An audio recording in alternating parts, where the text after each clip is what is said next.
E eu venho começar mais um vídeo dessa manhã, trazendo uma rápida meditação para vocês.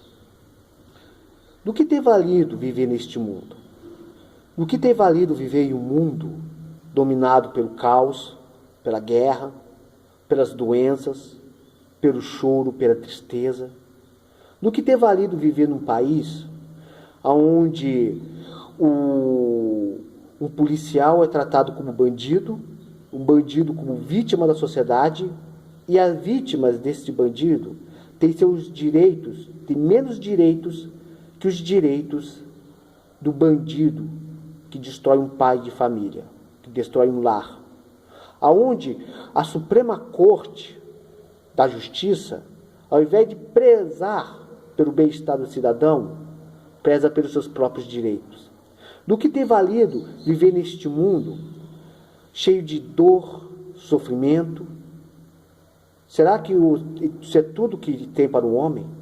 Será que o ser humano ele vive apenas para dar continuidade a uma espécie fadada à destruição, onde essa veio a herdar os mesmos sofrimentos que as gerações anteriores? Será que tudo isso que tem para o ser humano? Da história da caixa de Pandora, Pandora, ao abrir a caixa, lança sobre a humanidade todos os males nela contido, todas as doenças, pestes, catástrofes, todas as guerras, todos os sofrimentos, tudo é lançado para fora. Só fica uma coisa dentro da caixa: a esperança. Aquilo que o ser humano precisa para poder vencer as tribulações, vencer as dificuldades. Aí eu pergunto para você, qual é a nossa esperança em um mundo caótico, coberto de trevas? Num mundo onde você sai de casa e não tem certeza se vai voltar. Bem, nós cristãos cremos em uma esperança, que é Jesus Cristo. Cremos que Deus, quando criou o homem, não criou o homem para ser seu escravo, seu robô, sua marionete, mas nos criou para sermos como Ele. Nos criou para sermos sua imagem conforme a sua semelhança. Nos criou para que venhamos a compartilhar dos mesmos atributos eternos que Ele tem. Quando Deus criou o homem, nos criou eterno, não nos criou para o inferno, não nos criou para a dor. Deus nos criou para sermos seus filhos. Então por que existe tanto sofrimento? Por que Deus não faz nada? Será que Ele não fez? Quando Deus criou o homem, deixou claro que ele podia comer de toda a árvore do paraíso. Toda. Menos o fruto do conhecimento do bem e do mal. Mas infelizmente o homem pecou. Deus, que poderia ter criado o homem, como já disse, escravo da sua vontade, sem vontade nenhuma, Deus deu ao homem o direito de escolha, né? Mas esse direito de escolher, faz com que nós venhamos a receber também as consequências de nossas escolhas. O homem escolheu entre obedecer ou não. E, infelizmente, ele não quis obedecer. A mulher deu ouvido à serpente, e a mulher ofereceu ao homem, e o homem comeu do fruto. Ambos pecaram. E quando Deus veio cobrar, se eles pelo menos tivessem chegado a Deus e dito: Senhor, pecamos contra Ti, tem misericórdia de nós, perdoa-nos. Talvez ali, naquele momento, as coisas podiam ter sido muito diferentes. Mas não. Adão disse: Senhor, a mulher que Tu me deste, me deu do fruto e eu comi. A mulher disse: a serpente me enganou.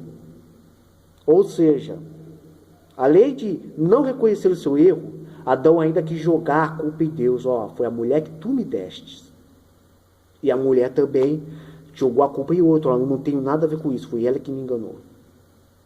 Nisso veio as maldições. O homem teria que trabalhar para ter seu sustento com o suor do seu rosto, e a terra só ia produzir espinhos, a mulher seria multiplicado grandemente a sua dor e seria escrava da vontade do homem. Mas ao amaldiçoar a serpente, Satanás, veio a primeira profecia acerca da esperança da igreja. Deus diz: colocarei inimizade entre ti e a mulher, entre a tua semente e a tua semente.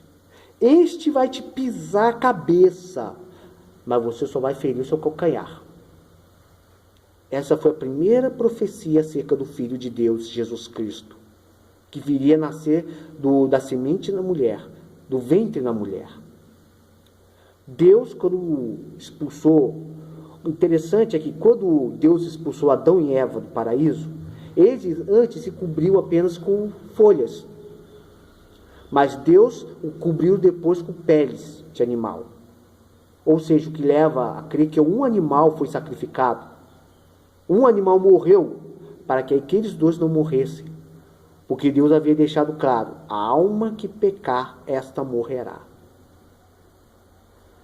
É necessário, sem derramamento de sangue, não há remissão de pecados.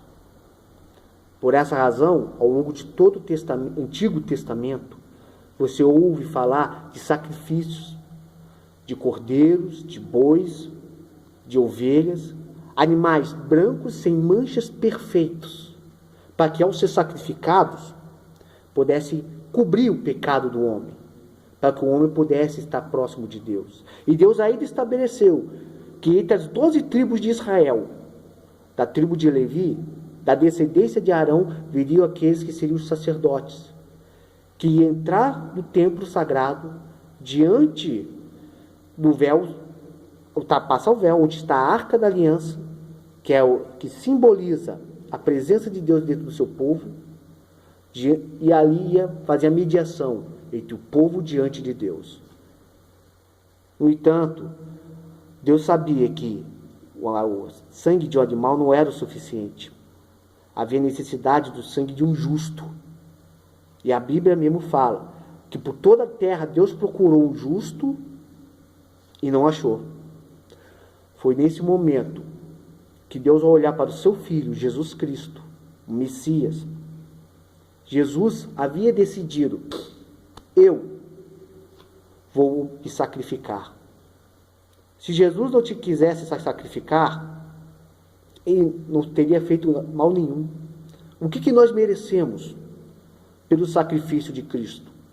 Você acha mesmo que foram os sacerdotes, os chefes dos fariseus, as autoridades religiosas que foram lá e prenderam Jesus? Você acha que Jesus foi capturado? Não, ele se deixou capturar, porque ele havia deixado claro que se ele quisesse, ele rogaria ao Pai e ele enviaria 12 legiões de anjos. Levando em consideração que cada legião romana tinha entre 5 a 8 mil soldados, 12 legiões de anjos, quantos anjos você daria? Você acha que os romanos o condenaram? Não, ele decidiu, ele permitiu ser condenado, porque a própria profecia falava que como uma ovelha muda foi levada diante de seus tosqueadores. Você acha mesmo que Jesus morreu na cruz? Você acha que foram os romanos que o mataram, que o crucificaram? Não. Ele permitiu-se ser crucificado. Ele permitiu-se ser morto. Porque Jesus disse que ele era o bom pastor. Ninguém tirava a vida dele. Ele dava a sua vida pelas ovelhas. Jesus se deu em sacrifício. E permitiu que o seu sangue fosse derramado por nós. O sangue do sacrifício. Que diferente do sacrifício de um cordeiro, diferente do sacrifício de um animal que apenas cobre o pecado, o sangue de Cristo nos lava do pecado, nos tira do pecado. Não é à toa que quando João Batista olhou para Jesus e disse: eis o Cordeiro de Deus que tira os pecados do mundo. E ao morrer, o véu foi rasgado. E com isso, todos podem ter livre acesso. Antes, apenas o sumo sacerdote podia passar do véu, entrar no Santo dos Santos, onde estava a Arca da Aliança, na presença de Deus, e fazer mediação entre os pecados do povo diante de Deus. Agora não. Jesus pelo seu sacrifício, ele entrou à presença do Pai e ele é o nosso sumo sacerdote. E não é só isso. Jesus não só apenas morreu pelos nossos pecados, ele também ressuscitou pela nossa justificação, mostrando que ele é o Senhor da vida e da morte, mostrando que ele agora tem a chave, a autoridade para decidir quem morre e quem vive. E mais, antes, os sacerdotes eram apenas os filhos de Arão da descendência de Levi.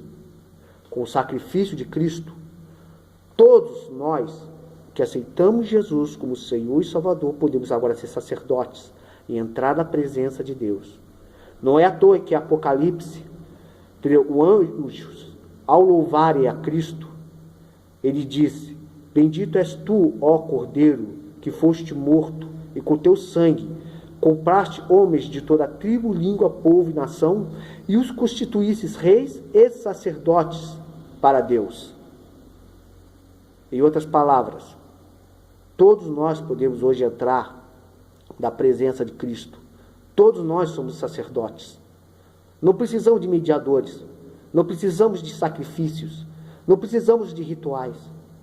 Basta apenas ter a fé em Cristo, seguir seus mandamentos, seus ensinamentos, e chegar diante de Deus e chamá-lo de Pai. Bem, claro que ainda vivemos em um mundo, mas Jesus disse: no mundo tereis aflições, mas não se preocupe, eu venci o mundo. Jesus é a esperança que precisávamos. No meio desse mundo, é Ele que nos dá a esperança, nos dá a fé. Nossa esperança não está em homens. Nossa esperança não está no governo, não está no Estado, não está na nossa própria força, nem no nosso próprio braço. Não está no dinheiro, não está das coisas que podem ser vistas.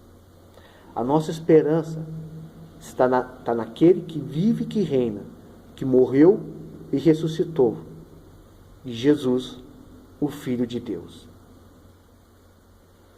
Espero que com essa mensagem você possa estar se refletindo dessa manhã, que nesse momento de Páscoa você possa estar se lembrando. Perguntaram: por que Deus não faz nada desse mundo? Por que Deus, com tanta maldade no mundo, por que Deus não faz nada? E quem disse que Ele não faz? Ele já fez. Ele entregou o seu Filho para morrer por mim e por você. Me diga, qual o líder de outra religião, outra crença que fez o que Jesus fez? Qual o líder?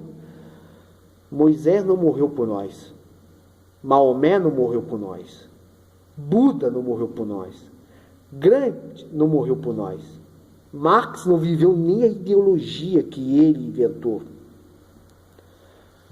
Mas Jesus, ele veio a esse mundo, nunca pecou, nos deu seu ensinamento, morreu por nós e ressuscitou.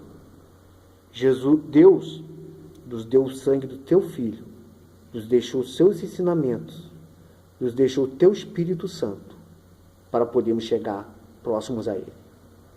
Não é à toa que o texto auge da Bíblia é João 3,16. Deus amou o mundo de tal maneira que deu seu Filho único, para que todo aquele que nele crê não pereça, mas tenha sim a vida eterna. Nossa esperança não está no homem. Nossa esperança não está nessa terra. Está em um reino que ainda há de vir. Não está em um homem falho, cheio de pecados. E sim naquele que é o Filho de Deus, que morreu e ressuscitou.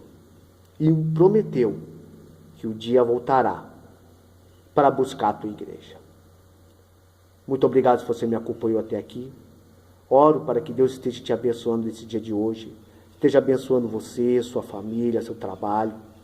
Que nesse dia de Páscoa, que você possa estar abrindo seu coração para que Jesus possa tratar as suas feridas, tratar o seu coração e possa te conceder a vida eterna.